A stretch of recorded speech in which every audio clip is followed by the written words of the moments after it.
नमस्कार दोस्तों, मैं हूं शान और आप देख रहे हैं SR न्यूज गुजरात। और शराब को तो माने गुनाहों की जड़ खरामुल खबाइस सरकार द्वारा सल्लल्लाहु अलैहि वसल्लम ने फरमाया। कुरान में अल्लाह फरमाया कि कुरान और जुआ तुमको अल्लाह की इबादत से दूर कर देती है। हशर के मैदान में जो शराबी तौबा के बगैर मरा तो उसकी जबान बाहर रहेगी, बदबू आएगी, उसके पास से लोग बोलेंगे शराबी था। मेरे अजीज दोस्तों, ये ड्रग्स का बड़ा इस्तेमाल हो रहा है, गांजे का इस्तेमाल हो रहा है। अब हमको इन बुराइयों का खात्मा हमको करना है अपने घर से। घर का माहौल माशाल्लाह कैसे आप खुद देख लीजिए। मैं हमारे आज से 1-2 दिन पहले एक साहब से यही बात कर रहे थे अपने बच्चे के बारे में। मैं उनसे पूछा कि आपके बच्चे की उम्र क्या? बोले 21 साल का है, इस तरह की हरकतें कर रहा है। मैंने कहा बोलते क्यों नहीं, उसको समझाते क्यों नहीं आप? उन्होंने क्या बोले, मुझे ये बताए कि अरे साहब अगर मैं ज्यादा उस पर दबाव डालूंगा तो घर छोड़ के भाग जाता हूं। मैं बोला कैसा भागता घर छोड़ के भाई? नहीं साहब ज्यादा मैं बोला तो भाग जाता घर छोड़ के। अरे माँ बाप बच्चे औलाद से डर रहे हैं, औलाद डरना माँ बाप से। माने हम अपने वालिद के सामने, मरहूम के सामने हमारी रूह कब्ज हो जाती थी।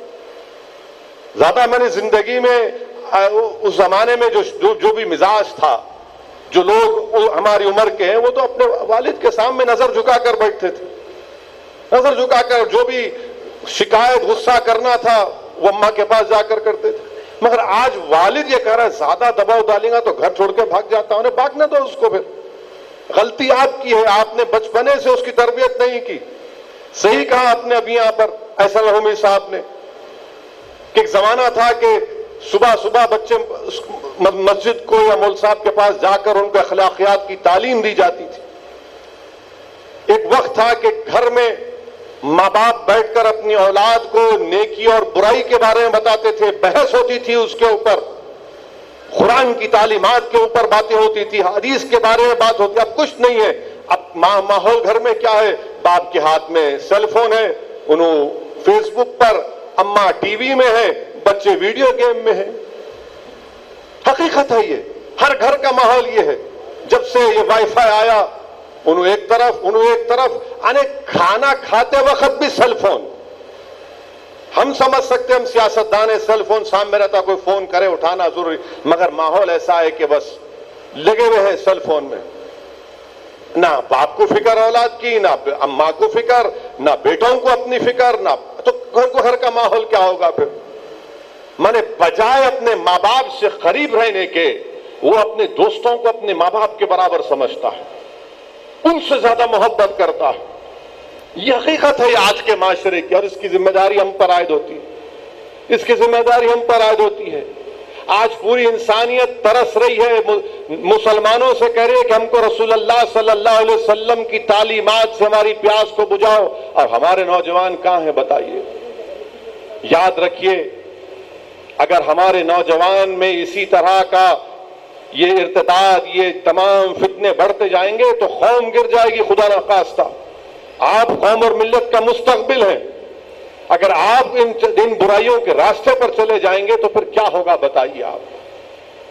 अगर हमको अपनी गुर्बत की शिकायत भी है, मगर शराब खाने भी आबाद, पैसे नहीं है मगर शबाब के पूरे सेंटर पर हम मौजूद, ऑटो है, बेचारा किसी को देता है कि भाई कमा के दे, तो शराब पीकर ऑटो पकड़ जाता है, और दूसरे दिन दारुसलाम को आकर खुद नहीं आता, दूर खड़े होकर अपनी बीवी को जाता, जाके तुम बोल के आओ। अरे क्या है बताइए आप? क्या आप शराब पीएंगे? नाम आपका क्या है? अब्दुल रहमान आपका नाम है, और आप शराब ऑटो चला रहे हैं, शराब पकड़ा जा रहा है आपका। आप जुल्म कर रहे हैं अपने घर में, बहू आई जहेज लेके नहीं आई, पीटते हैं उसको। फिर आपको शिकायत है कि भाई मेरी बच्ची की शादी भी नहीं हो रही। याद रखिए, ये बुराइयों का खातिमा, ये गुनाहों का खातिमा, ये माशरे से ये कत्ल गारत गिरी को अगर हमको और आपको मिलकर खत्म करना है तो इसका एक ही तरीका है कि दीन सीखिए, इस्लाम को समझिए। इस्लाम सिर्फ यही नहीं है कि जुम्मे के दिन चले गए जरा इतर लगा के, ये नहीं है। दीन समझिए, उलमाओं के सोबत में बैठिए, उलमा के सोबत में बैठिए, अपने माँ बाप की इज्जत करिए, अपनी माँ की कदर करिए, अपनी बीवी की इज्जत करिए, अपनी बीवी से मोहब्बत से पेश आइए। क्यों मारते भाई बीवी को अपने आप? किसने इख्तियार दिया मारने को आपको? उलमा है, पूछिए आप, मैं भी रुक जाता हूं। आप ये उलमा आपको बोलेंगे क्या बीवी का काम खाना पकाना है? ना बोलिए आप क्या बीवी का काम खाना पकाना है शरीयत में? पूछो आप इनसे। नहीं, तुम नहीं पकाओ, हम सुनते हैं। आप पूछो, मैं जाने के बाद लो फतवा लो, आप जाके जामे निजामे से फतवा लो क्या बीवी का काम खाना पकाना? पकाने का है तो पकाने वाली को रख लेना मियां।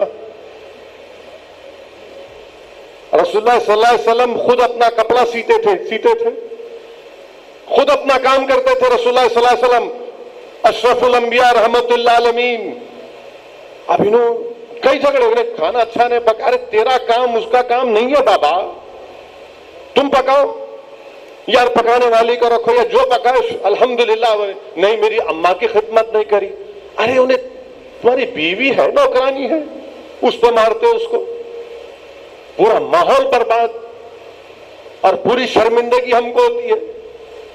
और फिर ये मीडिया को मिल जाता है इन्हों ऐसा करे, जबकि बुराई सब में है। ये सिर्फ मुसलमानों के तक नहीं है, बल्कि हमने देखा पुराने शहर में एक शख्स ने अपने 2 साल के बेटे का गला काट दिया।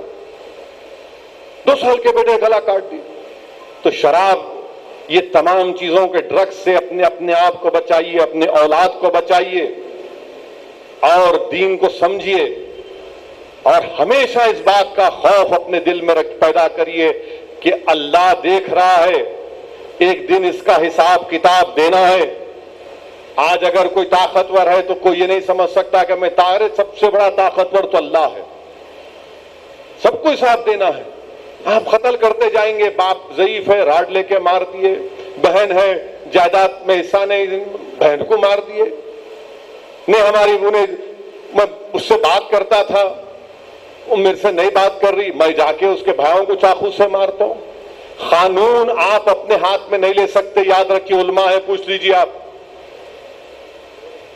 कानून को अपने हाथ में ले नहीं सकते। आप कानून के हाथ, आप कौन होते? कानून पुलिस है, अदालत है, वरना तो एनआरकी हो जाएंगी पूरी हर जगह पर। अगर आप खुद बोलेंगे नहीं, मेरा इख्तियार, मैं जो चाहे नहीं कर सकते, आप जो चाहे, आपका इख्तियार नहीं है। कानून अगर है तो कानून का इंप्लीमेंटेशन होगा। और हम तो पूरी कोशिश करते कि ये तमाम जो इस तरह की हरकतें करते हैं, मैं कई बार पुलिस को सख्ती से बोला हूं, आज भी बोल रहा हूं और बोलता रहूंगा। मजलिस इन जालिमों का साथ नहीं दी, ना देंगे इंशाअल्लाह ताला, ना आप लोग देना। बल्कि मैं आप तमाम से उलमाओं की मौजूदगी में गुजारिश करूंगा कि माह रब्बिल अव्वल में जो मिलादुन नबी के इंशाअल्लाह जलसे होंगे, सीरतुन नबी के जलसे होंगे, उसमें हमको जिक्र करना है इन चीजों का, ये कत्ल का बोलना है खुल के कि आप इससे दूर रहिए। और वो जो लोग कर रहे हैं उनकी मजम्मत करना है, उनकी मजम्मत करना है। बिल्कुल, मैं ये नहीं कह रहा हूं कि उनको सोशल बाइकआउट करो वरना कल मीडिया चलाएंगे वैसा बोले। मैं कह रहा हूं कि मजम्मत करना है लोगों की, दूरी अख्तियार करो आप। और फिर रिश्तेदारों से ताल्लुकात मुनक़ते करना किस बात से मेरे भाई? आपको मालूम इमाम ज़ैनुल आबिदीन क्या फरमाया अपने बेटे इमाम बाकर से? फरमाया कि तुम उन लोगों के साथ मत बैठो जो रिश्तेदारियों को तोड़ते हैं, क्योंकि इमाम ज़ैनुल आबिदीन ने फरमाया कि कुरान में अल्लाह 3 मरतबा इनको मलूम कहा, जो रिश्तेदारों को, जो रिश्तों को तोड़ते हैं, जो रिश्तों को तोड़ते हैं। हज़रत अबू हुरैरा रज़ी अल्लाह तआला अन्हु हदीस सुना रहे रसूलुल्लाह सल्लल्लाहु अलैहि वसल्लम की, और बोल रहे कि अगर इस मेरी महफिल में वो लोग हैं जो अपने रिश्तेदारों से ताल्लुकात मुनक़ते किए, तो उठ के चले जाओ ऐसे, उठो ऐसे, नहीं बैठना। एक नौजवान उठ जाता, बड़ी तकलीफ होती, अपनी पुप्पी से जाकर बोलता कि पुप्पी जान मुझसे गलती हुई, मुझे माफ कर दो, आप मुझे माफ कर दो। तो पुप्पी बड़ी खुश हो जाती, बोलती तुम जाकर दोबारा हज़रत अबू हुरैरा से पूछो कि उन्होंने क्यों कहा। तो जाकर हज़रत अबू हुरैरा से पूछते हैं कि मेरी पुप्पी से मेरे ताल्लुकात खराब थे, मैं दुरुस्त कर लिया, मगर उन्होंने आपसे पूछा कि आपने क्यों कहा कि इस महफिल से उठ जाओ जो अपने रिश्तेदारों से ताल्लुकात को मुनक़ते कर लेते। तो हज़रत अबू हुरैरा रज़ियल्लाहु ताला ने फरमाया कि रसूलुल्लाह सल्लल्लाहु अलैहि वसल्लम की हदीस है कि जो अपने रिश्तेदारों से अपने ताल्लुकात को मुनक़ते कर लेता है, अल्लाह की रहमत उस पर नाजिल नहीं होती। कई हदीस है, किताबुल कबायर इमाम ज़हाबी रहमतुल्लाह अलैह किताब में पूरा कई चैप्टर्स हैं गुनाह कबीरा के बारे में, पढ़ लीजिए आप। तो रिश्तेदारों से अपने ताल्लुकात को बरकरार रखिए। अगर कोई दौलतमंद हो गया, अल्लाह ने दौलत दी, तो ख्याल रखो गरीबों का। कुछ तो मदद कर सकते, नहीं भी कर सकते तो कम से कम हमदर्दी से आप पेश आ सकते। नमस्कार, मैं हूं रवि दुबे और आप देख रहे हैं SR news Gujarat. Like, subscribe and share. अगर आपको हमारी बताई गई खबरें अच्छी लगे तो उसे लाइक करें, शेयर करें और सब्सक्राइब करें।